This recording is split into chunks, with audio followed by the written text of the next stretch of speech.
Hey, what is up? It's your boy David. I've got about 10 minutes before my next client call, and I've been stewing on an idea with dysfunctional relationships and how to fix them so they are less dysfunctional and more functional. So I'm going to see if I can cram this all in the next 10 minutes or so. Now, before getting to the portion of actually fixing dysfunctional relationships, we first have to understand why the dysfunction perpetuates in the first place.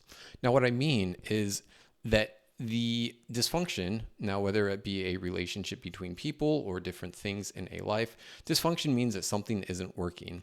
And the perpetuation of dysfunction means that you know something is dysfunctional, but nothing changes to fix the dysfunction. It keeps going, it perpetuates. The reason, or at least one of the main reasons why that happens, is because in order to fix the dysfunction, something has to change. Right? In the words of W. Edwards Deming, every system is perfectly designed to get the results that it gets. So, in other words, when there is dysfunction, it is a result of several components within a system that generate a dysfunctional result. Several things that are not working together. In order to remove the system, in order to remove the dysfunction, you have to make modifications to the system. You have to make changes to all of the components that are contributing to the dysfunction. Now, we as people are generally averse to change. We don't like things changing. The reason that we don't like things changing is because changes lead to inconsistency and unpredictability. When there's inconsistency and unpredictability, there is uncertainty. Now, we know how to handle situations that we are familiar with, that we have certainty of what's going to happen. When we get thrown into a position of uncertainty where we don't know what's going to happen next, that becomes dangerous because we don't know how to handle that situation. And so in order to avoid the danger of uncertainty, we perpetuate the dysfunction so that there is no change that has to occur, right? That is why the system perpetuates.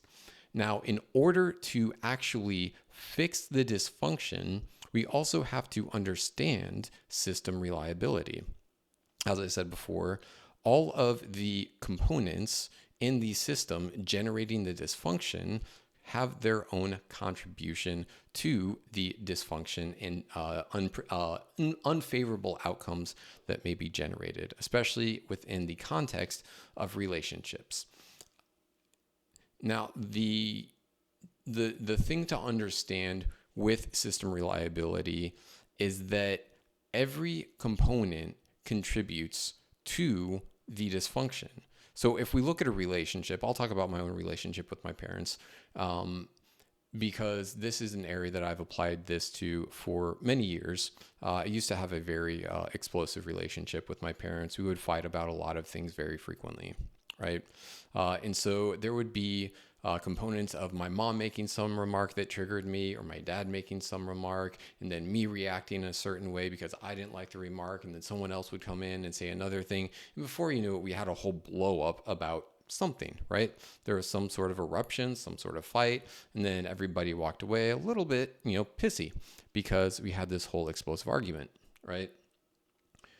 In order to change that dysfunction, the things that needed to change were the way that people reacted to everything. Now, I can't change the way that my parents react to things. I can't change the way that my dad reacts to stuff. I can't change the way my mom reacts to stuff.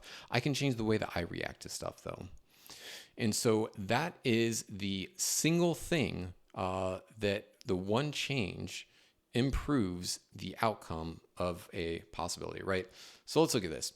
If the outcome that we are looking for is a pleasant interaction, right? There's no arguments, there's no blowups, nothing like that happens. It's a pleasant interaction. That's a good outcome. And every single time I contribute negatively to the interaction, that increases the probability that there will be a negative outcome, right? So what I would be looking to do is decrease the amount of negative contributions that I have to that system, which is communication between me and my parents and amongst all of us, right? That is the one thing that will improve the probability of having a pleasant interaction, right?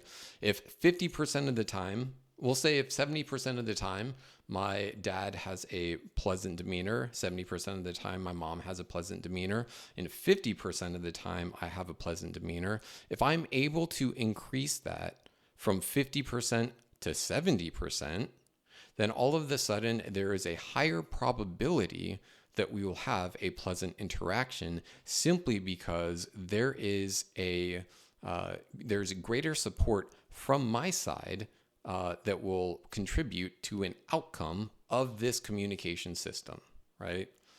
So the greater my ability to have a pleasant demeanor during an interaction with my parents, the greater the probability that there will not be some sort of explosive experience and we will have a pleasant interaction, right? Just by me showing up differently. Now, of course, one thing that would be inevitable is the reversion to the mean or the standard, which would be having blowups and arguments, right?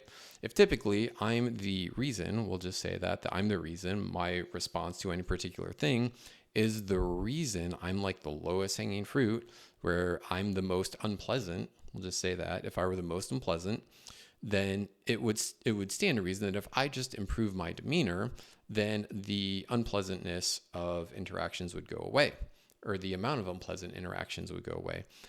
However, because people are used to the status quo, what would happen is that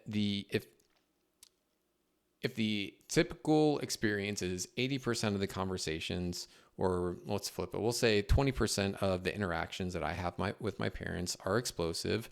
If I start to change that so that the probability of explosive experiences, interactions, if that decreases and there's fewer of them, then there's a probability that someone else will compensate for that temporarily to maintain that status quo of continued explosive interactions, because that is normal, that is predictable, that something is going to blow up until it doesn't, right?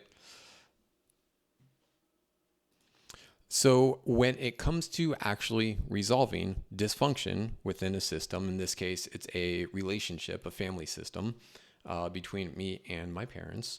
When it comes to resolving that, we have to understand all of the components that are contributing, right? And while it's, in this case, I just said me, my parents, there's also environments, right? If there are certain environments that result in explosive interactions or unpleasant interactions, then the thing to identify and work with is the environment in which the interactions occur, right? Because that could be changed too. Is it in the living room while watching a TV show? Is it at the dinner table? Is it when you're out to eat? Right? That's a variable that is contributing. That's a component that is contributing, is the environment. The language, the mood. Are you in a good mood or in a bad mood? If you're in a bad mood, that's probably going to decrease the probability that you're going to have a pleasant interaction, because if you're in a bad mood, you might behave with less pleasantness, I suppose we'll say. Right? So there's all these components, and we have to identify what the components are that are contributing. And if we want to be the one to fix the dysfunction, then we have to start modifying all of the components that we have the most control over, right? We can't change things outside of our control, but we can change things within our control to gradually increase the probability of the overall system that there will be pleasant interactions. And then eventually there will be a reversion to the mean. The new average gets moved from 20% of the time there are unpleasant interactions to 15% of the time. That's an improvement. And if that happens just by making changes that you can control, in this case, changes that I can control, then even if there is other inputs from components like my parents or environment or anything like that, eventually it'll revert to the mean, right? If we decrease from 20% of the time to 15% of the time to 10% of the time, that is improvement. And it starts by making modifications to the components that are within your control. And all of this is predicated on the desire to actually remove dysfunction, right? If you do not want to remove dysfunction from any system, whether it be a family system or a work system, relationships with coworkers, or tasks that you have to complete for your job, if there's no desire to remove the dysfunction, then you won't be able to make any contribution to removing it. Plain and simple. Or at least not from your side. You have to want to remove the dysfunction in order to remove it. You cannot win a race that you do not want to be in. Okay, cool. I have a client call to teach people about crypto. So I hope this was useful and helpful.